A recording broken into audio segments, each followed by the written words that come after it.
মনিকালে কিসের তরকারি আন দিচ্ছ? আলু আনাজ ভাজি করেছি, আলু আর আনাজ। আলু আর আনাজ ভাজি। হ্যাঁ, এলে আলু আর আনাজ খাবার মন যায় না, বুঝছ? তো ভালো এত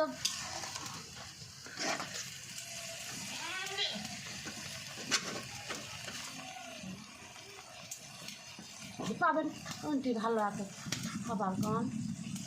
ভালো মন্দ শহরত যা দেখো, মানুষে কত মাছ গুস্ত ভালো মন্দ খাচ্ছে, আবার অর্ধেক করে নষ্ট করতেছে। ওগুলো হলো সবই হলো করে ভাগ্য লাগে, বুঝছেন? মানে আমরা ভাগ্য যা আছে তাই খাওয়া লাগবে এখন। আমরা আল্লাহর কুটি কোন ক্ষতি করছি তাই যে আমাদের ভাগ্য এত খারাপ করে লেখছে? ওটাই তো বলে ভাগ্য আর খাও পাল, বুঝছেন? আমরা আল্লাহর কি ক্ষতি করছি তাই যে আমাদের ভালো খাবার আমাদের কপালে তো রাখেনি। সেটাই তো এখন কেমনি বলি কম।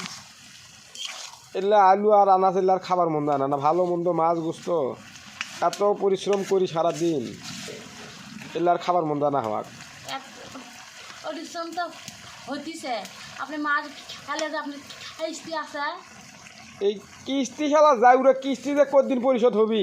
এই মাছ এই বিজর মার বাচ্চারা কিস্তি যে কদিন পরিশোধ হবি?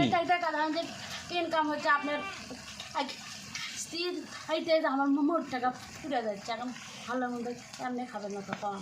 এই শালা যায় ওরা কিস্তি যে কদিন পরিশোধ হবি?